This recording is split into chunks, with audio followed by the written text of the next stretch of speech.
Baik, Assalamualaikum warahmatullahi wabarakatuh. Perkenalkan, nama saya Muhammad Saufi. Dengan kali ini saya akan menjelaskan tentang pelajaran pidana 2, yaitu dengan materi tindak pidana terhadap nyawa. Perlu kita ketahui, tindak pidana mempunyai dua sifat, yaitu sifat material sama sifat formil. Dalam tindak pidana dilarang dan diancam dengan hukuman oleh undang-undang adalah melakukan perbuatan dengan selesainya tindak pidana itu, tindak pidana terlaksana. Kemudian dalam sifat material, dalam jenis tindak pidana yang dilarang, dia dilarang dan diancam dengan hukuman oleh undang-undang adalah timbulnya suatu akibat.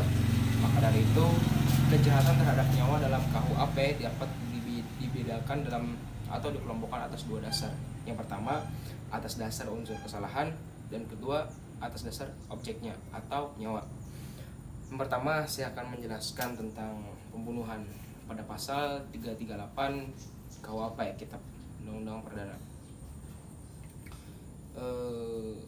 Yang kali ini subjeknya itu barang siapa. Barang siapa di kali ini menjelaskan tidak termasuk gender maupun laki-laki atau perempuan. Dengan inti deliknya dari pasal 338 ini, kata kuncinya itu adalah dengan sengaja, membunuh dengan sengaja. Yang kedua, merampas nyawa orang lain. Dan ketiga, dengan ancaman pidana paling lama 15 tahun. Dengan kesengajaan ini ditunjukkan kepada hilangnya nyawa orang lain. Inilah yang membedakan dengan penganiayaan dan mengakibatkan kematian. Karena dalam hal penganiayaan tidak ada maksud kesengajaan untuk menghilangkan nyawa orang lain. Matinya orang itu adalah akibat penganiayaan. Ada perbedaan antara kesengajaan pada delik material dan delik formil. Pembunuhan adalah delik material. Ada akibat matinya orang kesengajaan, dan pada delik pembunuhan ditunjukkan pada matinya orang tersebut. Pembuat sadar bahwa orang lain ada tujuan. Ia sadar bahwa perbuatannya akan mengakibatkan matinya orang lain. Matinya itu dikehendaki. Nah, maksudnya kita mempunyai kehendak bahwasanya matinya atas seseorang. Yang saya jelaskan bahwasanya misalnya merampas nyawa orang lain sebagai tujuan kesengajaan harus terjadi. Dalam artian mau tidak mau orang ini atau bisa disebut korban harus meninggal dunia gitu. Merampas nyawa orang lain itu tidak mesti dengan kekerasan ataupun dengan perbuatan aktif. Misalnya membunuh tanpa menyentuh gitu. Seperti yang santet, kita ketahui santet. Nah, kebanyakan orang dari Kalimantan atau daerah Kalimantan dan sebagainya, Indonesia juga, bagian-bagian Indonesia, mereka mempunyai tradisi dengan alam gaib seperti menyantet dan mengakibatkan kematian. Nah, itu juga bisa dimasukkan dalam kategori pasal 338.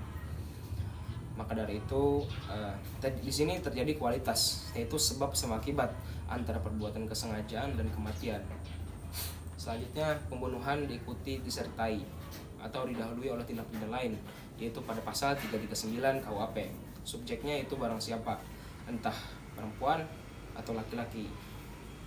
Yang bagian intinya, pembunuhan yang diikuti atau disertai didahului oleh suatu tindak pidana yang dilakukan dengan maksud untuk mempersiapkan dan atau mempermudah pelaksanaannya, atau untuk melepaskan diri sendiri maupun peserta lainnya dari pidana bila tertangkap tangan, ataupun untuk memastikan penguasaan barang yang diperoleh secara melawan hukum. Nah, yang dimaksud dalam pasal 339 ini seperti perampokan dalam rumah. Sebelumnya pelaku menyerang kepada petugas keamanan di dalam rumah, misalnya seperti satpam dan sebagainya, sebelum merampok ke dalam rumah tersebut. Oleh karena itu, si pelaku membunuh korbannya, yaitu satpam atau bagian keamanannya atau cleaning service-nya sebelum merampok suatu rumah tersebut. Dikarenakan apa? Dikarenakan tidak ada untuk dikarenakan untuk menyelamatkan diri sendiri yang pastinya. Maka dari itu, pembunuhan 339 KUHP ini dengan ancaman pidana seumur hidup atau tindak pidana penjara selama waktu ditentukan paling lama 20 tahun. Nah, maka dari itu, jika kita melakukan pembunuhan membunuh kepada petugas keamanan lebih dulu atau orang yang di sekitarnya sebelum melakukan kepada titik niat tertentu, maka dari itu bisa dimasukkan dalam kategori 339 KUHP. Selanjutnya, pembunuhan berencana pada pasal 340 KUHP. Bagian inti deliknya yaitu merampasnya orang lain dengan sengaja dan dipikirkan lebih dahulu. Nah, ini khasnya dari pasal 340, yaitu dengan dipikirkan atau membuat strategi.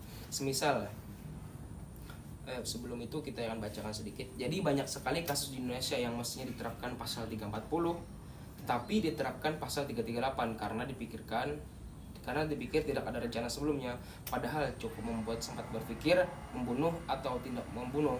Penerapan pasal 338 ialah terhadap pembunuhan spontan.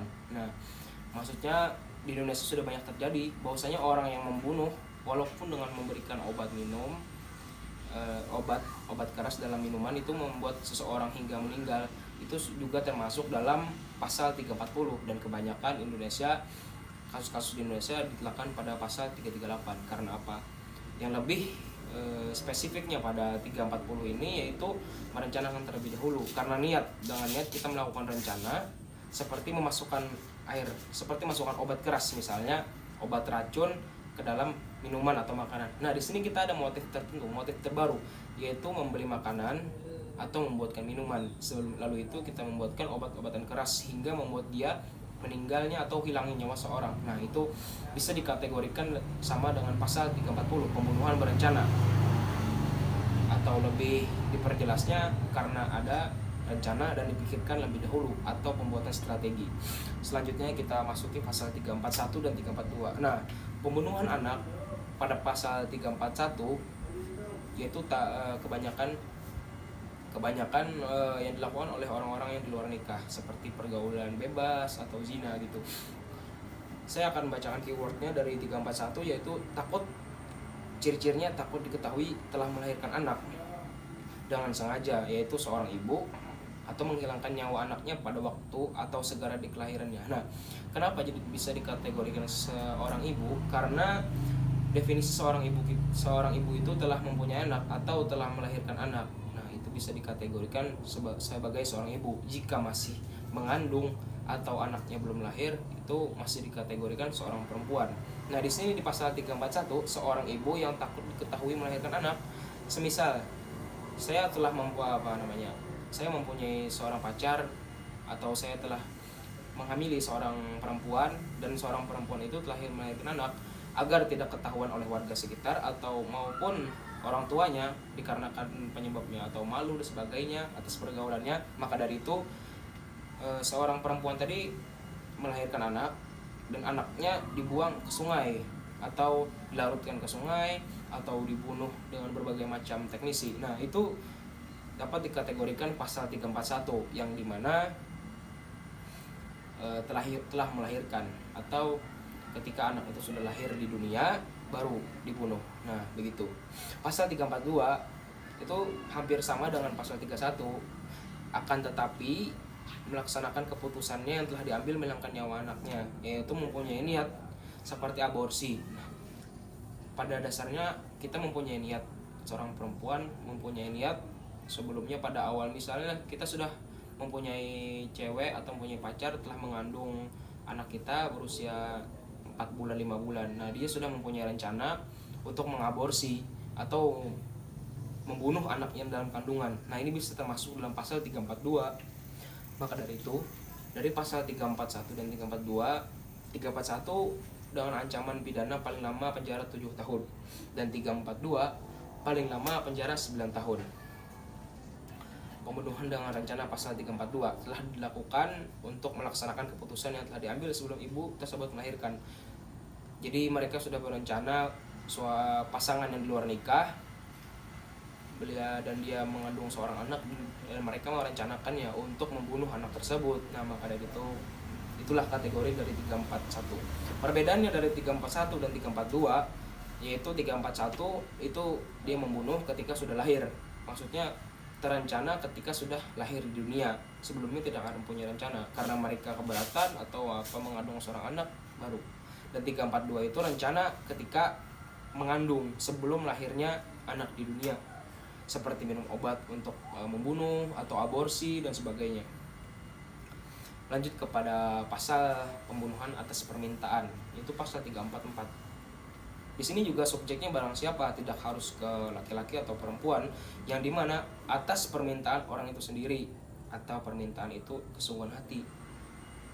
Semisal gini, kita menolong orang untuk membunuh, atau atau saya mempunyai teman namanya Rahmat Aldi dan dia ingin bunuh diri misalnya. Terus dia kita tidak tahu dia akan bunuh diri dan saya mempunyai sebuah pistol misalnya.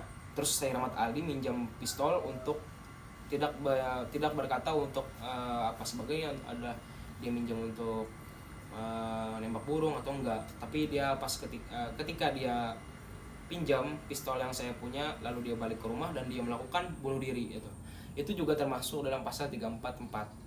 Nah, maka dari itu semua pasal karena yang saya jelaskan tadi itu berkaitan dengan tindak pidana terhadap nyawa. Karena apa jadi mengapa jadi nyawa seseorang dilindungi dari pidana? Karena bahwasanya nyawa manusia adalah milik negara. Karena itu pembunuhan itu juga termasuk dalam pasal tindak pidana. Mungkin itu saja yang dapat saya jelaskan, kurang lebihnya mohon maaf. Saya akhiri, wassalamualaikum warahmatullahi wabarakatuh. Assalamualaikum warahmatullahi wabarakatuh. Perkenalkan, nama saya Ahmad Jaini, NIM 2019 1011 0311 429. Di sini saya akan menjelaskan tentang hukum tindak pidana terhadap tubuh. Hukum tindak pidana terhadap tubuh atau tindak penganiayaan atau bisa disebut manhandling itu diatur dalam bab 10 buku kedua KUHP yang dalam bentuknya atau yang dalam pokok diatur dalam pasal 351 ayat 1 sampai dengan ayat kelima KUHP, dan rumusannya berbunyi sebagai berikut. Yang pertama adalah penganiayaan dipidana dengan pidana penjara selama-lamanya 2 tahun dan 8 bulan atau dengan pidana denda setinggi-tingginya 3 juta atau setinggi-tingginya sekarang Rp4.500. Jika perbuatan tersebut menyebabkan luka berat pada tubuh, maka orang yang bersalah dipidana dengan pidana selama-lamanya atau 5 tahun penjara. Yang ketiga adalah jika perbuatan tersebut menyebabkan kematian, maka orang yang bersalah dipidana dengan penjara selama-lamanya 7 tahun. Kemudian yang keempat, disamakan dengan penganiayaan, yakni kesengajaan merugikan kesehatan. Yang kelima adalah percobaan melakukan kejahatan, ini tidak dapat dipidana. Dari rumusan pasal 351 KUHP di atas itu, orang dapat mengetahui bahwa undang-undang hanya berbicara mengenai penganiayaan tanpa menyebutkan unsur-unsurnya dari tindak pidana penganiayaan itu sendiri, kecuali hanya menjelaskan bahwa kesengajaan merugikan kesehatan orang lain itu adalah sama dengan penganiayaan. Penganiayaan adalah kesengajaan menimbulkan rasa sakit atau menimbulkan luka pada tubuh orang lain. Dengan demikian, untuk menyebutkan seseorang itu telah melakukan penganiayaan terhadap orang lain, maka orang tersebut harus mempunyai objek atau suatu kesengajaan. Di sini objek dimaksud menjadi 3, yaitu menimbulkan rasa sakit kepada orang lain, yang kedua adalah menimbulkan luka pada tubuh orang lain, dan yang terakhir adalah merugikan kesehatan orang lain. Dengan kata lain, orang itu harus mempunyai objek atau 3 yang saya sebutkan tadi yang ditunjukkan pada perbuatan untuk menimbulkan rasa sakit pada orang lain, atau untuk menimbulkan luka pada tubuh orang lain, ataupun untuk merugikan kesehatan orang lain. Sedangkan menurut Stoichkov Kartanegara, penganiayaan diartikan sebagai perbuatan yang dilakukan dengan sengaja untuk menimbulkan rasa sakit atau luka pada tubuh orang lain. 1. Bentuk penganiayaan. Atas dasar unsur kesalahannya, kejahatan terhadap tubuh ada 2 macam. Ialah 1. Kejahatan terhadap tubuh yang dilakukan dengan sengaja. Kejahatan yang dimaksud ini diberi kualifikasi sebagai penganiayaan dimuat dalam bab 10 buku kedua pasal 351 sampai dengan habis. Kemudian pasal 358 KUHP. Kejahatan terhadap tubuh yang dilakukan dengan sengaja atau kita sebut penganiayaan dapat dibedakan menjadi 6 macam, yakni 1. Penganiayaan biasa, pasal 351 KUHP, pemberian kualifikasi sebagai penganiayaan biasa yang dapat disebut juga dengan penganiayaan bentuk pokok terhadap ketentuan pasal 351 KUHP sungguh tepat setidak-tidaknya untuk membedakannya dengan bentuk-bentuk penganiayaan lainnya. Pasal 351 merumuskan sebagai berikut. 1. Penganiayaan dipidana dengan pidana penjara selama-lamanya 2 tahun dan 8 bulan atau dengan pidana denda setinggi-tingginya Rp3 atau sekarang 4.500. Jika perbuatan tersebut menyebabkan luka berat pada tubuh, maka orang yang bersalah dipidana dengan pidana penjara selama-lamanya 5 tahun. Kemudian yang ketiga, jika perbuatan tersebut menyebabkan kematian, maka orang yang bersalah dipidana dengan penjara selama-lamanya 7 tahun. Kemudian yang keempat, disamakan dengan penganiayaan, yakni kesengajaan merugikan kesehatan. Yang kelima adalah percobaan melakukan kejahatan ini tidak dapat dipidana. Oleh karena kejahatan penganiayaan dirumuskan pada ayat 1 hanya memuat kualifikasi kejahatan dan ancaman pidana saja, maka dari rumusan itu saja tidak dapat dirinci unsur-unsurnya.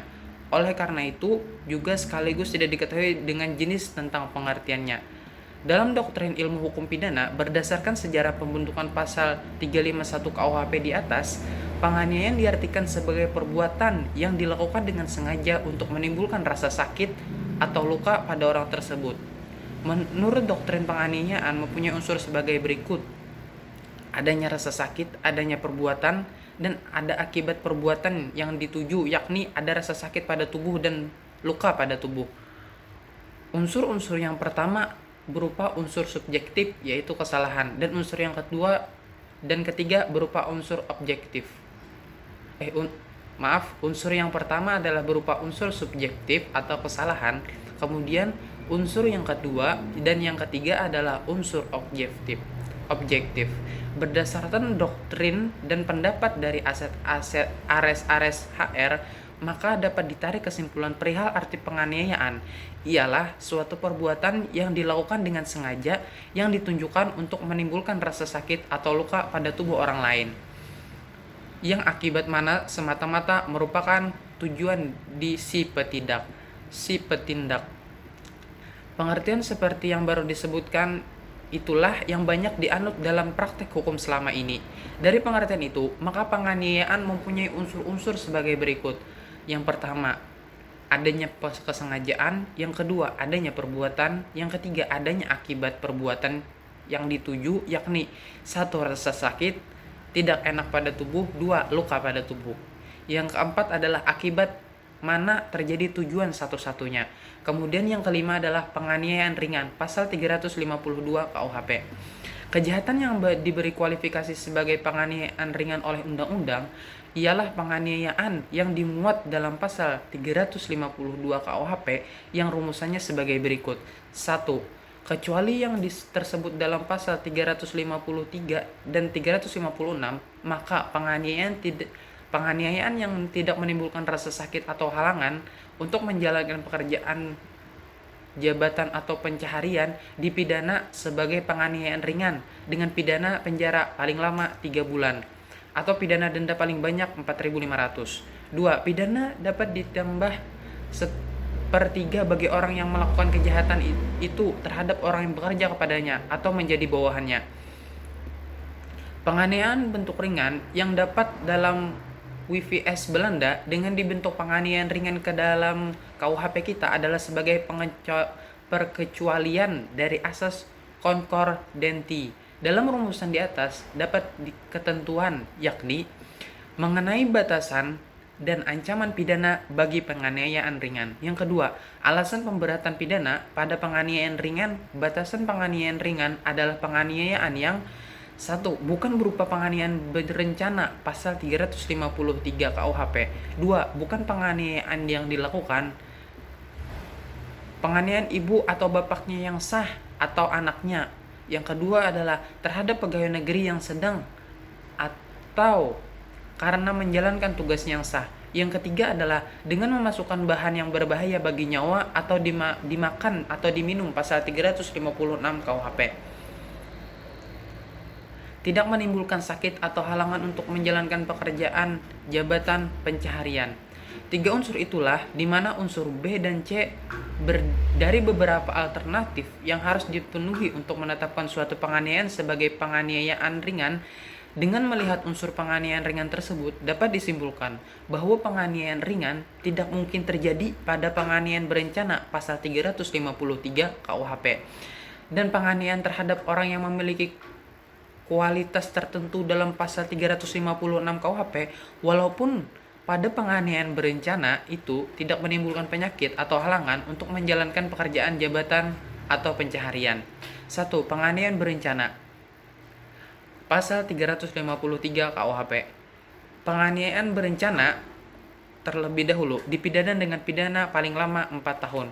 Kemudian jika perbuatan itu menimbulkan luka berat, yang bersalah dipidana dengan pidana penjara paling lama 7 tahun. Kemudian yang ketiga, jika perbuatan itu mengakibatkan kematian, yang bersalah dipidana dengan pidana paling lama 9 tahun.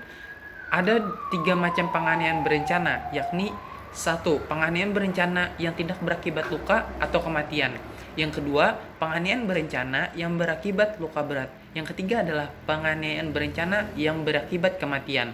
Kejahatan yang dirumuskan pasal 353 KUHP dalam praktek hukum diberi kualifikasi sebagai penganiayaan berencana. Oleh sebab terdapatnya unsur direncanakan lebih dahulu sebelum perbuatan dilakukan.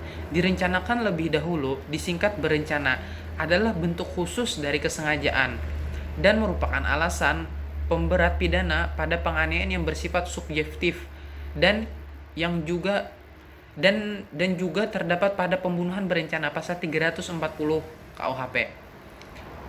Penganiayaan berat pasal 354 KUHP. Penganiayaan yang oleh undang-undang diberi kualifikasi sebagai penganiayaan berat ialah dirumuskan dalam pasal 354 KUHP yang dirumusannya adalah sebagai berikut. 1. Barang siapa sengaja melukai berat orang lain dipidana karena melakukan penganiayaan berat dengan pidana penjara paling lama 8 tahun. Yang kedua adalah jika perbuatan itu mengakibatkan kematian, yang bersalah dipidana dengan pidana penjara paling lama 10 tahun. Dengan mengingat pengertian penganiayaan seperti yang sudah diterangkan, maka dengan menghubungkan pada rumusan penganiayaan berat dia tersebut,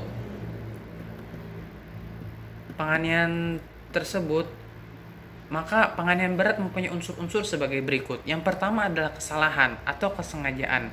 Yang kedua adalah perbuatan. Yang ketiga adalah objektif terhadap tubuh. Yang keempat adalah akibat atau luka berat. Penganiayaan berat hanya ada 2 bentuk, terbagi menjadi 2 bentuk, yakni adalah penganiayaan berat biasa ayat 1 dan penganiayaan berat yang menimbulkan kematian ayat 2. Penganiayaan berat berencana pasal 355 KUHP. Penganiayaan berat berencana dimuat pada pasal 355 KUHP yang dirumuskannya adalah sebagai berikut. Penganiayaan berat yang dilakukan dengan berencana kecuali terlebih dahulu dipidana dengan pidana penjara paling lama 12 tahun. Kedua, jika perbuatan ini menimbulkan kematian, yang bersalah dipidana dengan pidana penjara paling lama 15 tahun. Dipandang dari sudut untuk terjadinya penganiayaan berat berencana ini, maka kejahatan ini adalah berupa bentuk gabungan antara penganiayaan berat pasal 354 ayat 1 KUHP dengan penganiayaan berencana pasal 353 ayat 1 KUHP. Dengan kata lain, suatu penganiayaan berat yang terjadi dalam penganiayaan berencana. Kedua, untuk penganiayaan ini harus terjadi secara bersama, maka harus memenuhi banyak unsur penganiayaan berat maupun unsur penganiayaan berencana. Artinya, suatu penganiayaan berat berencana dapat terjadi apabila kesengajaan atau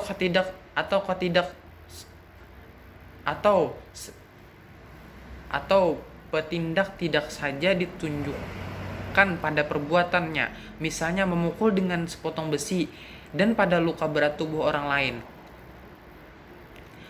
sebagaimana pada penganiayaan berat, melainkan juga pada berencana terlebih dahulu, sama bagaimana dengan penganiayaan berencana. Penganiayaan dengan cara dan terhadap orang-orang yang berkualitas tentu yang memberatkan pasal 356 KUHP. Macam penganiayaan yang dimaksud adalah penganiayaan yang sebagaimana yang dimuat dalam pasal 356 KUHP yang rumusannya adalah sebagai berikut. Pidana yang ditentukan dalam pasal 351, 353, dan 354 dan 355 KUHP dapat ditambah dengan sepertiga. 1. Bagi yang melakukan kejahatan itu terhadap nyawa, bagi yang melakukan kejahatan itu terhadap ibunya, bapaknya yang sah, istrinya atau anaknya. 2. Jika kejahatan itu dilakukan terhadap seorang pejabat ketika atau karena menjalankan tugasnya yang sah. 3. Jika kejahatan itu dilakukan dengan memberikan bahan yang berbahaya bagi nyawa atau kesehatan untuk dimakan dan diminum. Bahwa bagi bentuk khusus dari penganiayaan tersebut di atas, sifat yang memberatkan pidana pada penganiayaan pasal 351 KHP, penganiayaan berencana pasal 353 KHP, penganiayaan berat pasal 354 dan penganiayaan yang berencana pasal 355 KUHP terletak pada 2 halaman, ialah pada kualitas pribadi korban tersebut. Yang pertama adalah ibunya, kedua bapaknya yang sah, ketiga istrinya, yang keempat anaknya, yang kelima pegawai negeri A atau B karena menjalankan tugasnya yang sah. Mungkin itu saja yang dapat saya jelaskan, kurang lebihnya mohon maaf. Saya akhiri, wassalamualaikum warahmatullahi wabarakatuh.